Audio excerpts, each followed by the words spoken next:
Graça e paz, amados irmãos da comunidade evangélica Vida Plena, e também a você que está acompanhando as transmissões do nosso canal, que tem acompanhado as lições da nossa escola bíblica dominical. Sejam todos muito bem-vindos. Bom dia. Nós já tivemos um período de adoração ao Senhor, né, com os nossos louvores, por meio dos louvores, e agora nós vamos continuar o nosso culto com este período de ensino da palavra. A lição que nós vamos estudar hoje é a lição número 3, ela tem o título Dons de Revelação. E antes de nós entrarmos na nossa aula, eu peço para você fechar os seus olhos e vamos falar com o Pai Celestial, pedir que Ele abençoe a nossa aula de hoje. Amém? Ó Pai querido, amado, bendito é o Teu nome, Senhor, e louvado Tu és. Paizinho querido, eu peço para que o Senhor venha, Senhor Jesus, falar conosco nesta manhã, Pai, por meio desse ensino, Senhor. Venha preparar, Senhor Jesus, que é o solo do nosso coração, Pai, para receber o Teu ensino, Senhor, que ele venha produzir fruto na nossa vida, Pai, que haja edificação nas nossas vidas, Senhor. Em nome de Jesus, eu peço também para o Senhor estar abençoando a vida dos meus irmãos, a vida dos pastores do nosso ministério, Senhor. Usa também a minha vida, Paizinho querido, para estar ministrando essa aula, Senhor. Me traga capacitação do alto céu, Pai, em nome de Jesus, para, Senhor, transmitir aos meus irmãos aquilo que eu me preparei durante essa semana para estar, Senhor Jesus, trazendo para os meus irmãos nessa aula de hoje, Pai. Eu peço a Tua ajuda, doce Espírito de Deus. Eu me coloco totalmente à disposição do Senhor. Amém.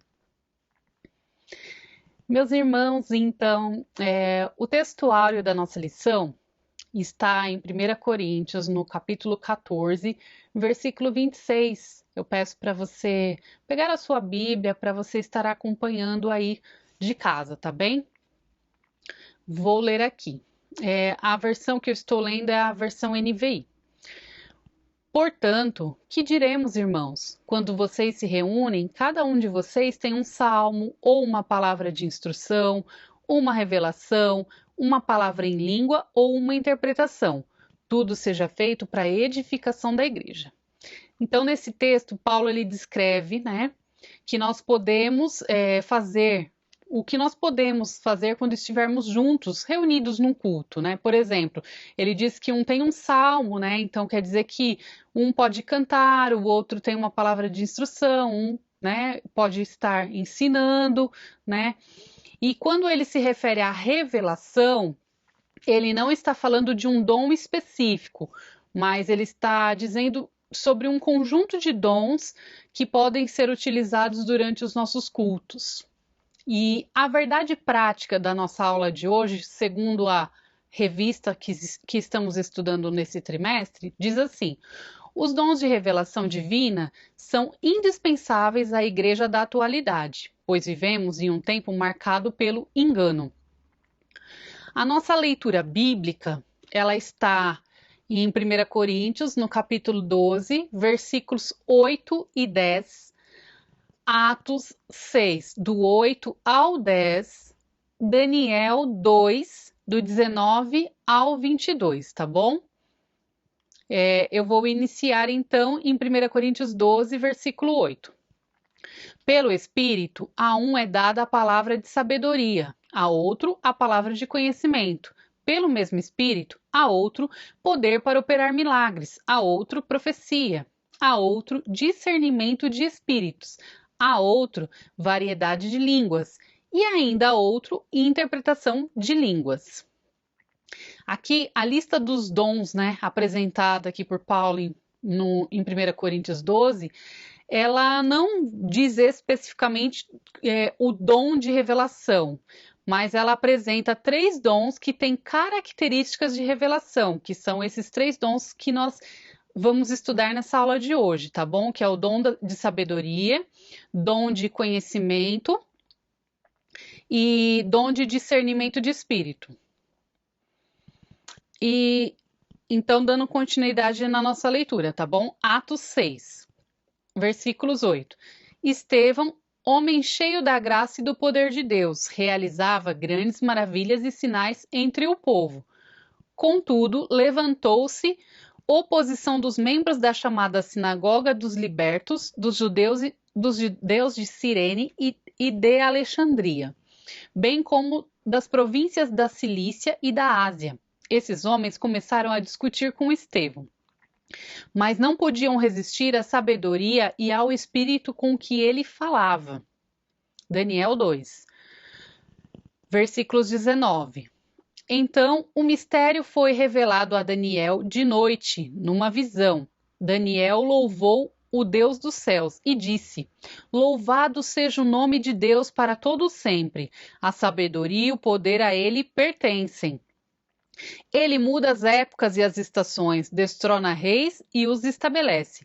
Dá sabedoria aos sábios e conhecimento aos que sabem discernir. 22. Revela coisas profundas e ocultas. Conhece o que jaz nas trevas e a luz habita com ele.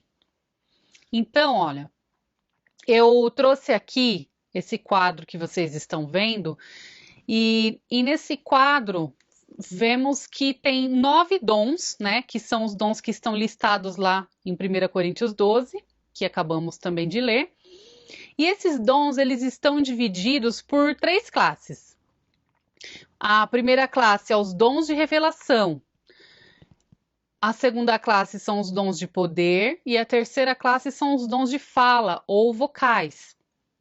Então, essa primeira classe são os dons de revelação que vamos estudar na aula de hoje. Nós podemos dizer que os dons de revelação são os olhos de Deus, os dons de poder são as mãos de Deus, e os dons de fala ou os dons vocais são boca de Deus, né? E os dons de revelação, então, quais são? Palavra da sabedoria, palavra do conhecimento, discernimento de espíritos. Os dons de poder, fé, curar, operar milagres. E os dons de fala, profecia, variedade de línguas e interpretação de línguas, que vamos ver nas próximas aulas. Então, os dons de revelação, eles não são necessariamente uma manifestação verbal, como a profecia, em que somos inspirados, né, a falar algo da parte de Deus a alguém. A revelação do Espírito Santo, que o Espírito Santo ele está comunicando coisas que hão de acontecer, confirmar coisas que a pessoa já sabe, ou até mesmo que ela está em dúvida. Então, a revelação ela vem comunicar essas coisas. Os dons de revelação são basicamente, eles se manifestam de 2 formas: por testemunho interior ou por visão. Mas eles também podem se manifestar por sonho, que é o caso lá de Faraó, que o Faraó ele teve o sonho e por meio daquele sonho que veio a palavra de sabedoria, que nós vamos ver aí também, tá bom? Então a Bíblia diz que o Espírito, ele testifica com o nosso espírito que somos filhos de Deus, conforme está em Romanos 8, no capítulo 16. E essa é a maneira mais simples do Espírito Santo ele falar conosco. Ele testifica no nosso espírito. E lá em Atos, no capítulo 27, é aquela passagem que Paulo estava preso e ele estava sendo transferido lá para a Itália. E a viagem ela ia ser uma viagem de navio. E os ventos estavam muito fortes, né? A viagem estava ficando muito perigosa. Então, Paulo, ele fala para a tripulação do navio, no versículo 10. Quero que você abra aí, Atos 27, no versículo 10. Olha o que Paulo diz. Senhores, vejo que a nossa viagem será desastrosa e acarretará grande prejuízo para o navio, para a carga e também para as nossas vidas. Esse vejo aqui que Paulo, ele disse, né? Ele está dizendo, esse vejo, ele não está falando que ele teve uma visão. Esse vejo, ele significa eu antevejo, eu percebo, ou então eu sinto aqui no meu espírito. Nós gostamos muito de falar isso, eu sinto no meu espírito, né? Então, Paulo estava querendo dizer isso, né? Que ele estava sentindo ali no espírito dele. Ele estava percebendo que algo estava ia dar errado, né? Então ele teve esse testemunho interior. E ele era algo que ele sabia no seu espírito. Porém, lá na frente, no versículo 23, você coloca os seus olhos aí no versículo 23, que ele vai falar: Pois ontem à noite apareceu-me um anjo do Deus a quem pertenço e a quem adoro, dizendo-me. Então, veja, Paulo, ele começou ali no espírito dele, né? Tanto houve esse testemunho interior, quanto a visão. Porque mais à frente, né, como lemos aqui no 23, ele teve a visão de um anjo. Então, essas foram duas formas que os dons eles se manifestam. Como eu falei para você, basicamente tem duas formas desses dons se manifestar: pelo testemunho interior e por visão. E Paulo aqui ele teve essas duas manifestações. Paulo ele teve uma manifestação do dom da palavra da sabedoria, e também houve a manifestação do dom do discernimento de espíritos, pois ele teve consciência ali do mundo espiritual à sua volta, ele teve a visão, né, do anjo, ele viu o anjo de Deus. Mas nós vamos entender isso melhor aí conforme vamos adentrando aqui na nossa lição, tá bom? No tópico 1 aqui. Então, por falar em palavra de sabedoria, o primeiro ponto que vamos estudar aqui é a palavra da sabedoria, o ponto 1 da nossa aula. E eu trouxe aqui o conceito da palavra da sabedoria. Poder sobrenatural para falar com o entendimento divino, seja na solução de problemas difíceis, na defesa da fé, na resolução de conflitos, no aconselhamento prático, ou na defesa de alguém perante autoridades hostis. Acabamos de ler em Atos 6, no versículo 10, que Estevão demonstrou a palavra de sabedoria, de tal maneira que os seus adversários eles não podiam resistir à sabedoria e ao espírito com que falava. E essa sabedoria que Paulo aborda aí no capítulo 12 de 1 Coríntios, ela é uma capacitação divina. Essa mesma sabedoria aqui que Estevão estava demonstrando perante essas pessoas aqui, perante os adversários. É dessa sabedoria que nós estamos falando. É uma sabedoria que vem do céu, não é a sabedoria dos homens, né? A palavra da sabedoria ela é dada numa situação específica, num momento de alinhamento com Deus. Ela está atrelada ao futuro. Ela pode ser dada pelo Espírito Santo uma única vez ou mais vezes. E não necessariamente a pessoa que recebe a palavra da sabedoria, ela não pode fluir em outros dons. Às vezes, numa determinada situação, a pessoa pode transitar nos dons. Ela pode ter recebido uma palavra aí, sei lá, de conhecimento e também uma palavra de sabedoria. Ela pode, então, transitar nos dons, pela graça e pela misericórdia de Deus. Nós não podemos confundir palavra da sabedoria com palavras sábias, né, com bons conselhos. De repente você vê uma pessoa que é muito inteligente, uma pessoa que é muito capacitada, muito habilidosa, e você já pensa assim, aquela pessoa, então ela tem esse dom da palavra da sabedoria. Não. A palavra da sabedoria é uma sabedoria que ela é do alto céu. Ela vem em momentos específicos, né? E o conselho, muitas vezes, é por experiência, né? Pelo conhecimento humano. E a palavra da sabedoria, ela não é adquirida em seminários, ela não é adquirida em curso de teologia, ela não vem de estudos, né? Ela é a fonte da palavra de sabedoria é Deus. Ela não é uma sabedoria natural, igual lá em Tiago, no capítulo 1, versículo 5, diz: se alguém tem falta de sabedoria, Peça a Deus, que a todos dá livremente, de boa vontade, e lhe será concedida. Não é essa sabedoria. A palavra da sabedoria não é dessa sabedoria que consta em Tiago.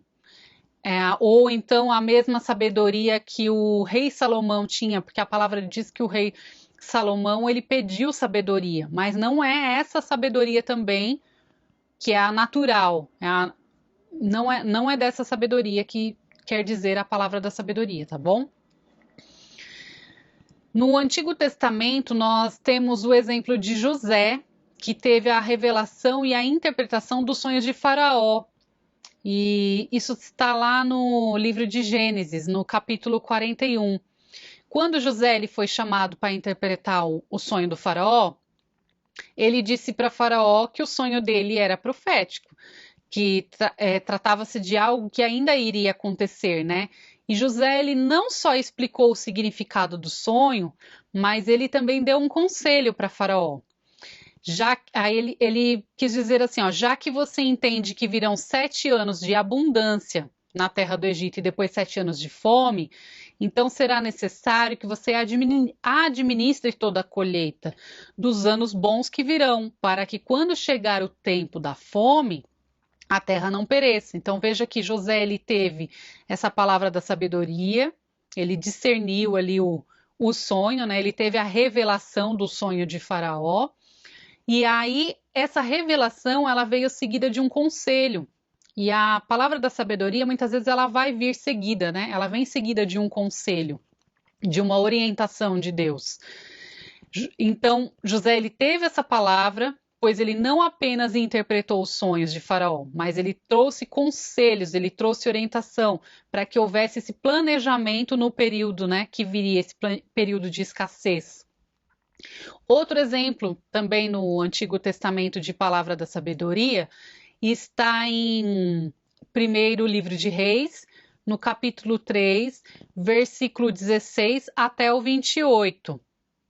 Aqui é aquela passagem, embora eu falei que a sabedoria de Salomão, que ele era um homem muito sábio, não é a palavra da sabedoria que nós estamos estudando, mas ele também recebeu, né, da parte do Senhor uma palavra de sabedoria para este momento que vamos ler, que é aquela passagem das duas prostitutas, que elas vieram então falar ali com o rei Salomão para apresentar o problema delas, né?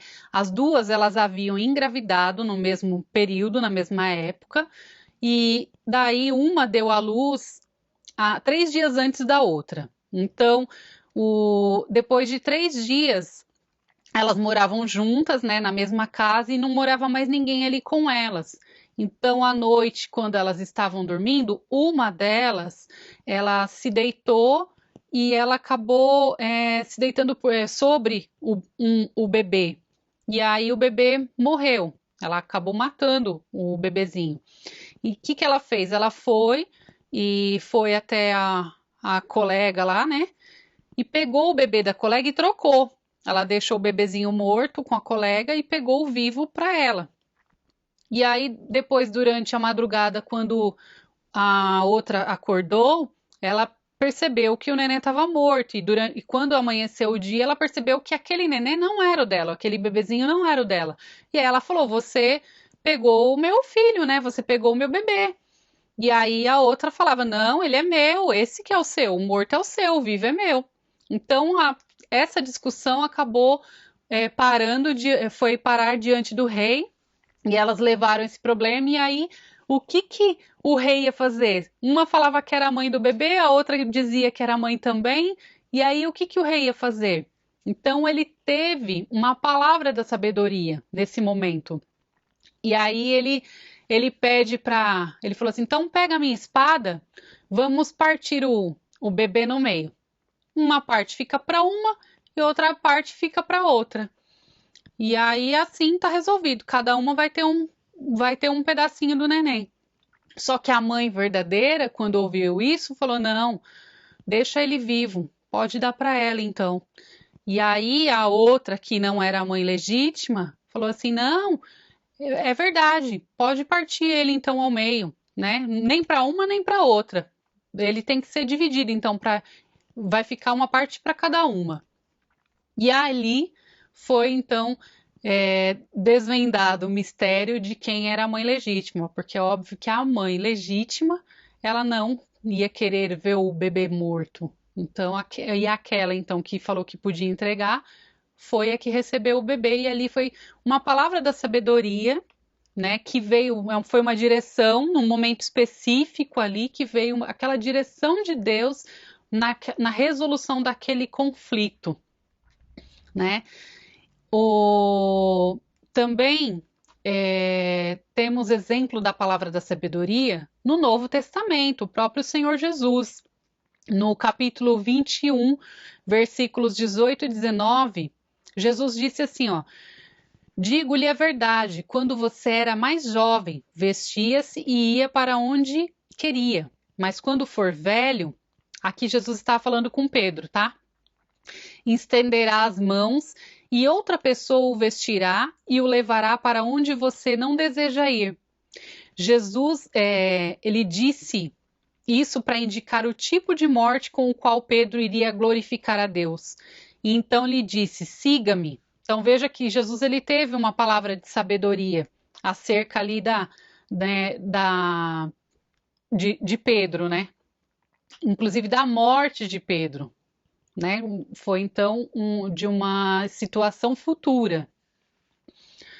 E também eu quero abrir com vocês em Mateus 22, no versículo 17 ao 22. Nessa passagem aqui de Mateus 22, 17 ao 22, os fariseus eles elaboravam ali um plano para surpreender Jesus na sua resposta.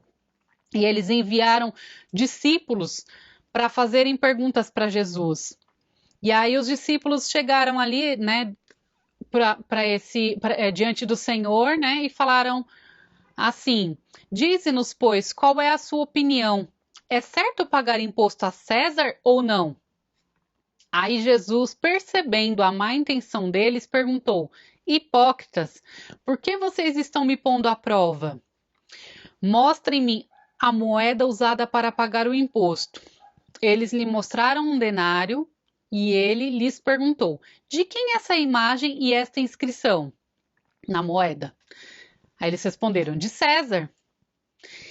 Aí Jesus lhes disse: então deem a César o que é de César e a Deus o que é de Deus. Ao ouvirem isso, eles ficaram admirados e deixando-o, retiraram-se, né? Então a palavra da sabedoria, ela veio aqui, né, para Jesus, e eles ficaram admirados, né? Então foi uma palavra específica também, para uma situação específica.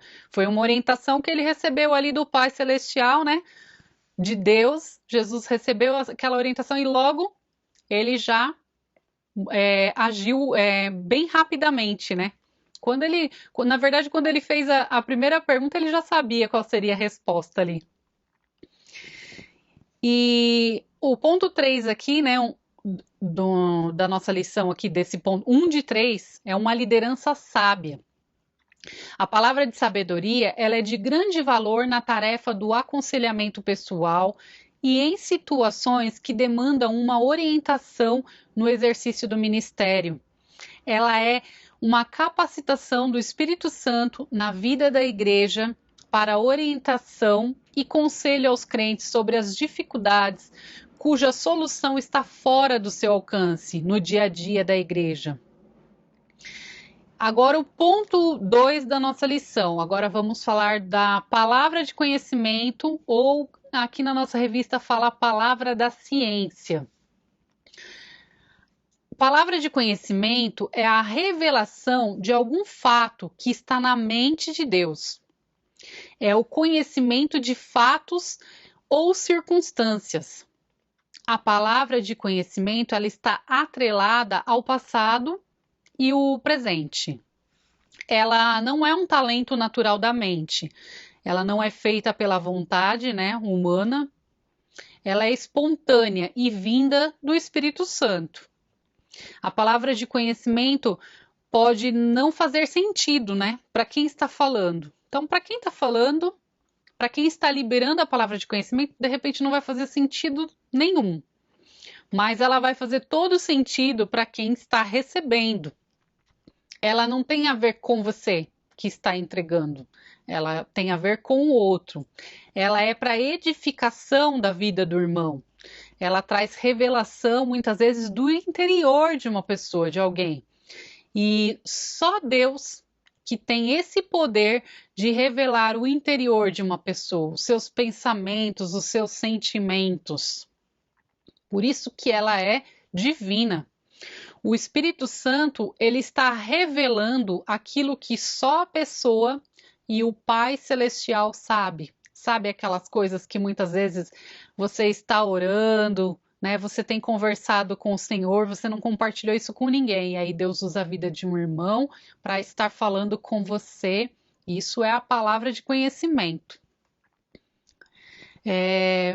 A palavra de conhecimento, ela pode se referir a pessoas, lugares ou coisas. Coisas que já aconteceram ou estão acontecendo.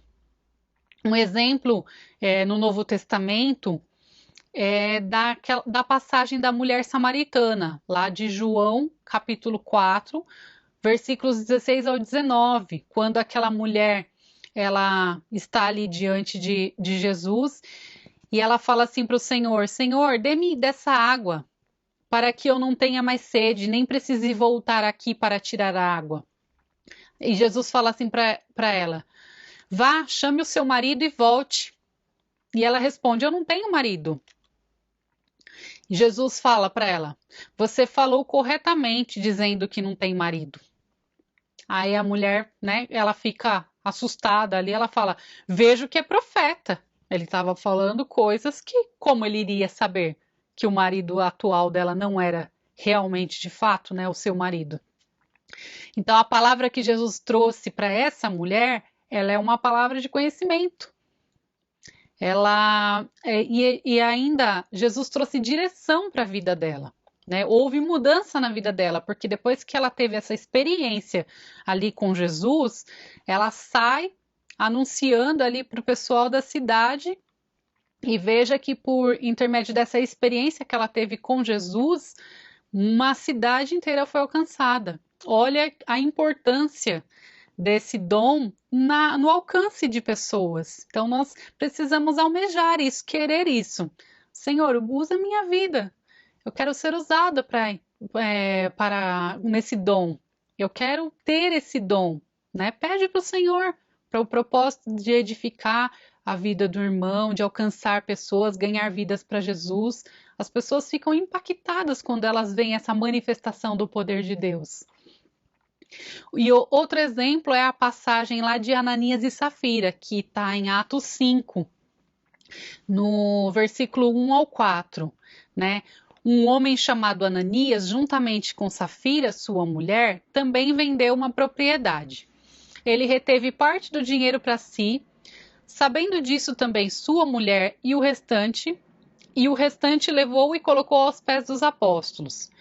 Então, aí o Pedro teve uma palavra de conhecimento aqui e falou, ó, então perguntou Pedro: Ananias, como você permitiu que Satanás enchesse o seu coração a ponto de você mentir ao Espírito Santo e guardar para si uma parte do dinheiro que recebeu pela propriedade? Ela não lhe pertencia, e depois de vendida, o dinheiro não estava em seu poder. O que o levou a pensar em fazer tal coisa? Você não mentiu aos homens, mas sim a Deus. Então Pedro, ele desmascarou a mentira aqui de Ananias e Safira, com uma palavra de conhecimento, né? O Espírito Santo revelou isso para ele. Eu participei na semana passada de um seminário, nós falamos sobre palavra do conhecimento. E teve uma parte do seminário que era exatamente treinar, né? O preletor lá, o ministrante, falou: agora vocês vão para foi virtual, vocês vão para uma sala, vai pedindo aí para o Espírito Santo para ele te usar com uma palavra de conhecimento, para você ser usada pelo Espírito Santo para estar edificando a vida de um irmão. Vai orando aí antes de entrar lá para essa sala. Quando nós entramos nessa sala tinha mais 4 pessoas.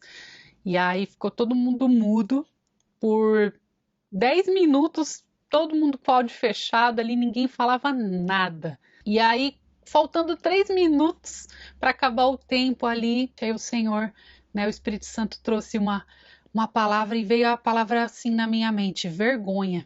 E eu estava morrendo de vergonha. Eu falei, e agora? Mas essa palavra é para mim ou é ali para quem que é, né? Aí eu fiquei assim, Espírito Santo, para quem que é? Aí ele me falou o nome da pessoa. Eu abri o microfone, aí eu falei para ela. Aí ela disse assim, essa palavra vergonha, ela me define nesses últimos dias. Eu tenho passado dias de muita vergonha, porque sábado que vem eu vou estar assinando o meu divórcio. Um casamento de muitos anos, foram mais de 20 anos, mas de muita luta, de muita traição, de muito adultério, de muita violência. Eu tentei de todas as formas, mas já não dava mais. E aí o meu marido já saiu de casa, já tem 2 anos, e sábado eu vou assinar o meu divórcio. E mesmo assim, mesmo nesse tempo todo, a minha vergonha é muito grande. A vergonha dos irmãos da igreja, né? Essa sensação de fracasso. Então ela testemunhou ali que realmente aquela palavra definia que aquilo que ela estava sentindo, né? Naquele período da vida dela. Foi uma palavra de conhecimento. E o último ponto aqui da nossa lição é discernimento de espíritos, que é o último dom que a gente vai estudar aqui.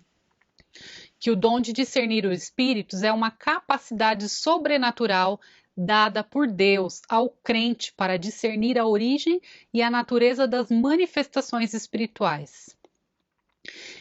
Aqui na revista diz que Stanley Horton afirma que este dom envolve uma percepção capaz de distinguir espíritos, cuja preocupação é proteger-nos dos ataques de Satanás e dos espíritos malignos.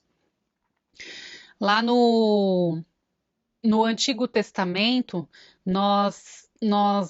tem uma passagem que é bem conhecida, quando Eliseu ele pediu para o Senhor abrir os olhos do servo dele, não porque o servo dele era cego, não, mas para que ele pudesse ter uma visão espiritual do exército que estava ali acompanhando eles. Essa passagem está lá no segundo livro de Reis, capítulo 6, versículos 15 e 16. No Novo Testamento também, nós temos em Atos 16, capítulos 17 e 18, que Paulo, ele expulsa um espírito maligno de uma mulher que ela era uma jovem possessa de espírito adivinhador. E aí eles entraram na cidade e essa mulher ela ficava gritando por dias, falando: esses homens são servos do Deus Altíssimo, eles anunciam o caminho da salvação. Mas aquelas palavras que ela ficava repetindo, aquilo estava trazendo uma perturbação ali no espírito de Paulo, e ele repreendeu.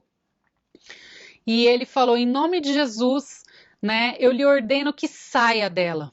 E no mesmo instante aquele espírito a deixou. Ele teve um discernimento de espíritos.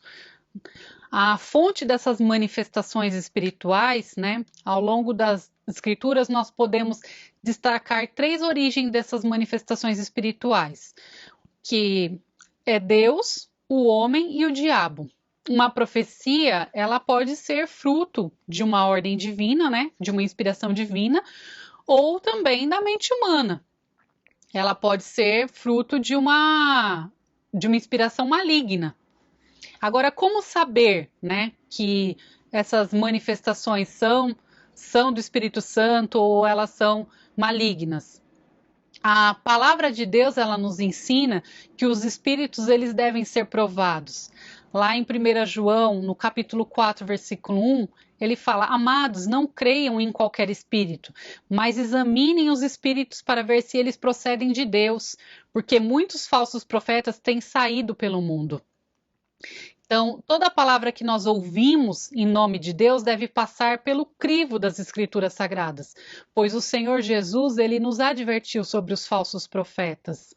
E a palavra também diz que nós conhecemos a árvore pelos frutos que ela dá. Então, você precisa analisar, né, os frutos. Uma árvore boa, ela produz bons frutos. Uma árvore mal, ela vai produzir frutos ruins, né? Frutos maus. Amém, irmãos? Era essa a lição que nós tínhamos para hoje. Este era o ensino. Fiquem na paz, fiquem na bênção e fiquem no shalom de Deus. Até o nosso próximo encontro. Tchau, tchau.